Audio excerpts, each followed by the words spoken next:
Hello and welcome back to Coach Bill's Sports Show. I'm Coach Bill. Thank you for joining us.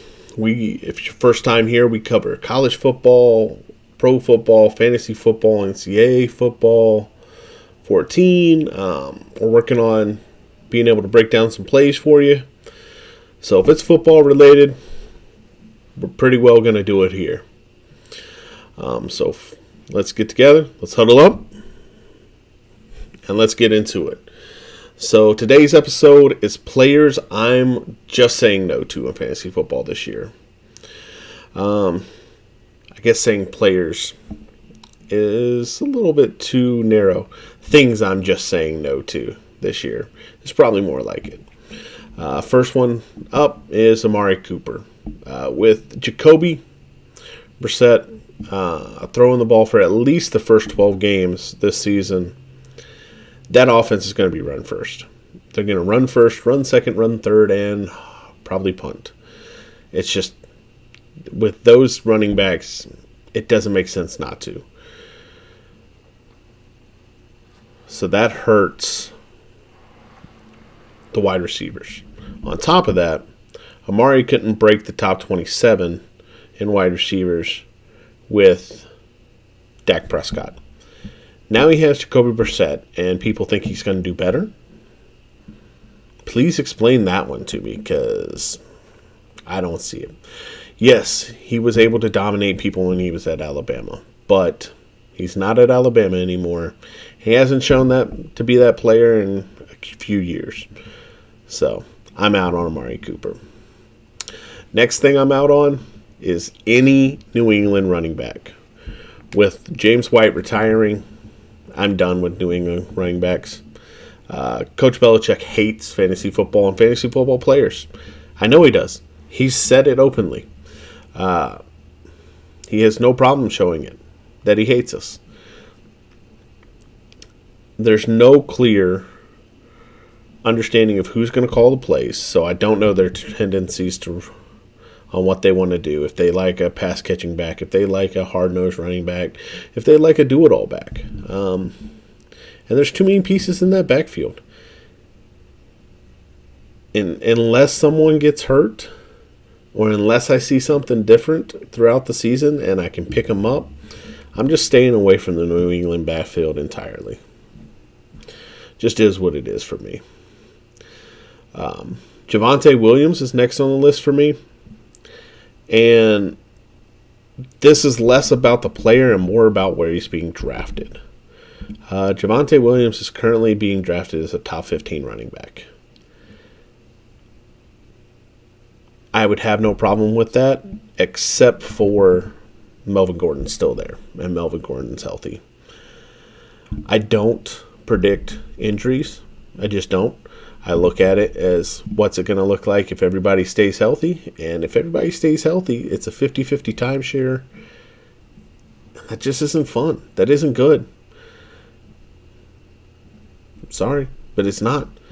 And for the price to get him right now, I'm just out on him. I am. Too rich for my blood right now. Another one who's going too high for me, it's David Montgomery, but for a completely different reason. He's going high because of his projected workload. But it's a new coaching staff, entirely new coaching staff. And for him to be drafted as a top 20 running back means I'm off of him. I'll grab Herbert, his backup, who, when he showed up last season and played, was able to be a top 20 running back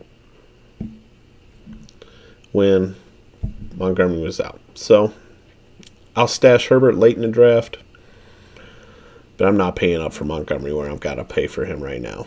There's too many wide receivers. There's too many other running backs in that area where I am more comfortable with and much happier about. Next on the list is James Robinson. For me, James, it comes down to one thing and one thing only. Travis Etienne and Trevor Lawrence played college ball together. They're comfortable together. He trusts him with his life. And Doug Peterson has been known to do what he can do to make his quarterbacks feel more comfortable. So if I got a quarterback who trusts the running back beside him implicitly, I'm going to let that man play. Plus, ETN is not a slouch. People forget that he led the ACC in rushing. He led the ACC in total yards. He can catch. He can do a lot. I just see James Robinson falling off. And to draft him where I got to draft him, no. I don't want him. I don't want him. Another one I don't want to touch is CeeDee Lamb. It's nothing against CeeDee Lamb. CeeDee Lamb is a monster. But he's being drafted at his peak price. And this is the first year we're going to see him where he is the true number one. Do I think he can do it? Yeah, I think he can when he has a solid number two. But they don't have Gallup. They won't have him for at least 6 weeks. So I got to suffer through 6 weeks of CeeDee Lamb underperforming. Or I can let somebody else draft him and pick him up on the waiver wire when somebody drops him because they're frustrated. Or pick him up in a trade because the owner is frustrated and wants to get rid of him. Much rather do that than to spend the draft capital. Not only that, but I've been keeping an eye on the South Alabama product, Jalen Tolbert.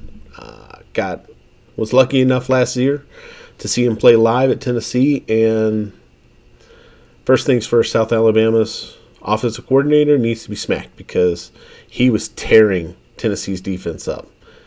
They even went to double cover him, and he was still catching the ball and making plays. He's talented. He has some talent. I don't know what led him to South Alabama, if it was some off-the-field stuff. I don't know what it was. But he's in the NFL now, and talent matters. Young man's talented. He's very talented. And he's a stash for me. He's one I'm going to sneak around and, maybe 13th round, just little whoop, throw him on the bench and see what happens. But yeah, I'm out on CeeDee Lamb this year. Another wide receiver I'm very low on is Deonte Johnson. Deonte Johnson, success was Big Ben throwing targets his way. Big Ben's no longer there. New quarterbacks. Plus, that wide receiver room was a little barren last year. Guess what? It's not this year. Claypool's taking a step forward from what I've seen from camp. Rookie Pickens is making plays. So there's more competition, which means less targets. Plus, Najee's going to eat up some of that with the run game and with catching out of the backfield. So with the lack of targets, the rest of the wide receiver room stepping forward, new quarterbacks, I just don't see it with Deonte Johnson.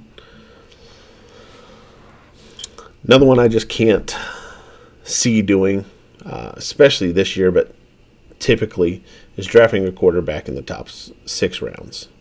I do a lot of mock drafts. You may have seen them here on the channel. If not, you should go check them out. But every time I've done a mock draft where I've taken a quarterback in the first 6 rounds, I've had major holes in my teams. Major holes in my teams. Yes, my quarterbacks have looked good, but I can find a solid quarterback 7, 8, 9, 10. Hell, I found a couple of them in the 13th round this year because people are overlooking a couple guys. And to me, I'd much rather have the depth that I need at running back and wide receiver than picking one of the top 5 quarterbacks. Especially when the top 5 drafted quarterbacks don't always end up being the top 5 quarterbacks at the end of the year. We've traditionally seen people drafted in that 10 to 15 range jump into the top 5. It's happened. It happens every year. So I'm out on taking a quarterback before round 6. Last thing I'm out on is the entire team in Seattle. If you've watched one of my previous videos, my bold predictions were no Seattle player breaks into the top 15 at their position. And I think that wasn't even as bold as I wanted to be. I want to say they don't even break into the top 25, maybe even 30 at their divisions. Yes, I understand DK Metcalf is there. Yes, I understand Tyler Lockett is there. But look at who their quarterbacks are. Geno Smith and Drew Lock. If you trust either of those quarterbacks, please explain to me why. Because the only thing I've ever seen them catch is a cold. They're not good. They're not good quarterbacks. And when you have not good quarterbacks, defenses are able to tee off against you. Your running game won't do good. So that takes another hit. It's just when you become very one-dimensional as a team, and when you have a weak point at quarterback, especially in the National Football League, it becomes very apparent that you're taking the advice that I've heard in the past that if you're going to be bad, be awful. It's something that I've heard from NBA players or NBA people in the past. They weren't players. They were just talking heads like me. But if you're going to be bad, be awful. And I think Seattle's taken that to heart. If they don't end up with the number 1 pick, I'll put money down that they have a top 3 pick at the end of the season.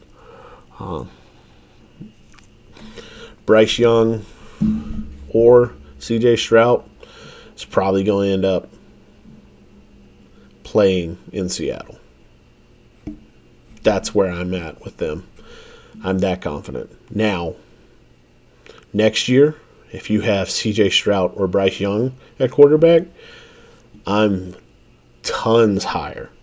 So if you've got a dynasty league, if you've got a keeper league, this might be a year to let, these players slide and snag them so you can keep them with a later pick next year. I don't know how a lot of teams do it, but my keeper league, we do 1 keeper every year, and you get them for 3 years at the place you drafted them at. Right now, I've got Cooper Kupp in the 5th round. I'm extremely excited about that. But I'll be watching a lot of people, and I hope one of my league mates is smart enough to see that, hey, DK Metcalf fell to the 10th. Maybe that should be my keeper next year. Maybe I should snag him so I can keep him next year. I won't be doing it because, let's be real, Cooper Kupp in the 5th round, yeah, I'm happy about that. But those are the people I'm off on this year, or the people, positions, and teams I'm off on this year. I'm just really excited for fantasy football and really looking forward to the season. Just unfortunately not for some of these players, positions, or teams. But thank you for watching. Please like, follow, subscribe, all that good stuff. It definitely helps us here. It helps the channel, helps everything out that we're trying to do. Tell your friends about us as well. Let me know if there's a player I missed or a player you disagree with. Maybe there's a position group I missed or something of that nature. Let me know down in the comments. But until next time, have a wonderful time. Have a wonderful day. Ready, break.